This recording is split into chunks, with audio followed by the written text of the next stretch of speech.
A day in my life as a work from home mom of a toddler.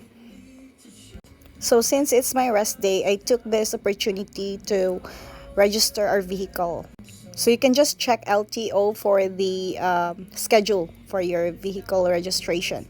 Okay, so this institution na we went to, it's called PTSJ.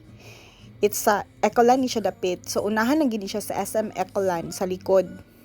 So we arrived like around 10:30 a.m. So inani na siya kataas ang line, but don't worry kay dali ra siya. So I think 9:30 min abot or 10:30 nakalimot ko. Basta an hour nahuman na din me after an hour. Though taas ang line pero paspas man pud siya. So you can visit their FB page. So through their FB page, you can just ask questions like prices, requirements. See you in our next video for the procedure and the total price. Thank you.